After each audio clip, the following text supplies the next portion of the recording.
Great day. I'm Benecia Ponder. Welcome to today's edition of the Laser Coaching Moment. Last week, we talked about how you can transform your life with possibility thinking, taking the limits and bounds off of what you can do in your life and step into that realm of limitless possibilities. This week, I want to take you even further into that realm of limitless possibilities by helping you to set goals that will turn those possibilities into reality. Now, we've all heard about SMART goals, making sure that our goals are specific, measurable, actionable, realistic, and timed. And that is great because our goals need to have all of those components. But for too long, we've been setting SMART goals, and the gap between where we are right now and where we want to be is still the same. I want to help you to transform all of those possibilities into reality by setting smarter goals. And I have 5 tips to share with you today on your journey to greater success. The first is that in addition to being specific, measurable, actionable, realistic, and timed, your goals should evoke an emotional response. What do I mean by that?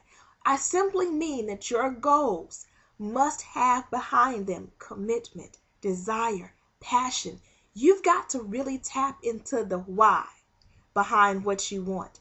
Tony Robbins calls it the pain pleasure principle, where you attach extreme amounts of pain to not accomplishing your goals and extreme amounts of pleasure to turning those dreams into reality.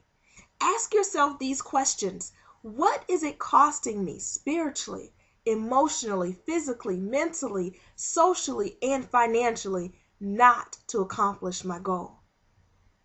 Then ask yourself, what will I gain spiritually, emotionally, mentally, physically, financially by accomplishing that goal? Tap into the pain, tap into the pleasure, tap into the reasons behind your goal to keep you committed to it. The second tip I want to give you is that you must continue to evaluate your goal on a consistent basis. You have to inspect what you expect. Unless you do that, you're going to find yourself drifting, and you'll come to the end of that time when you said you wanted to accomplish that goal, and you'll realize, I'm not there yet. I haven't done this. I don't know what I'm supposed to be doing. Inspect what you expect. Set milestones along the way so that you can constantly evaluate your goal. If you set a monthly goal, set weekly checkpoints along the way so that you can inspect it and find out what is working. What have I done this past week that has worked, and keep on doing it. You can also find out what hasn't worked, and you can change before it's too late. So those are the first 2. The first is that you must have a goal that evokes an emotional response. The second is that you have to evaluate that goal and your progress toward it on a regular basis. The third is that your goal must be engaging. What do I mean by that? Well, we talked about in the first tip, creating an emotional response, that you want to have some desire and passion behind your goal. But making your goal engaging expands your goal and brings in other people. So along the way, you have the support, you have the encouragement, and you have that kick in the pants when you need it to hold you accountable. Tell people about your goal. I must say that you have to tell people that you can trust to encourage you and not to cause you not to want to go after your goal. But you want people that are going to encourage you, that can give you wise counsel, that support, that accountability. You want to bring others in so that your journey along the way can be easier, faster, and so much more fun. The fourth step is that you want to make sure that your goal is reaching. Don't box yourself in.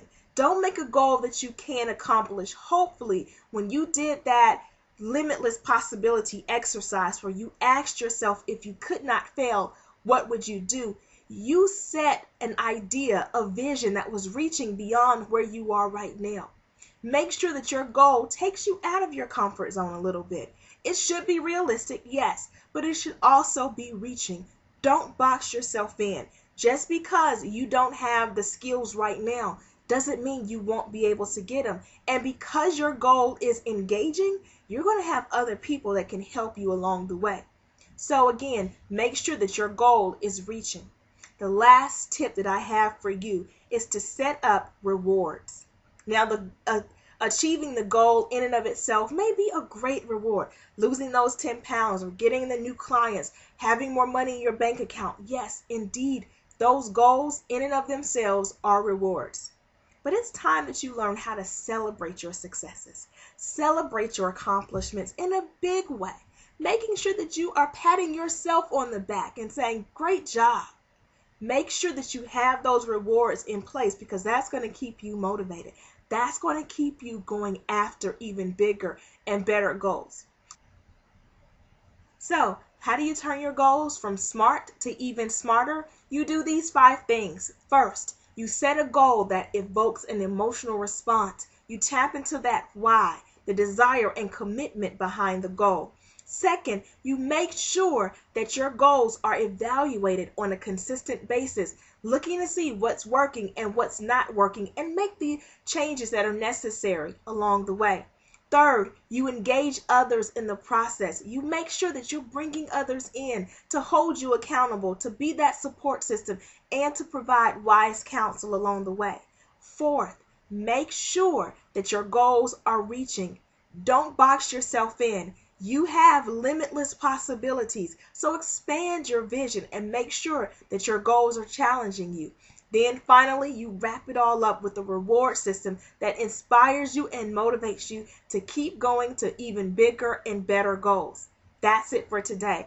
I challenge you to set at least 3 smarter goals this week using all of the tips that I've given you in this coaching session. Until next week, I want you to remember that you were created to live a life of passion, purpose, and power.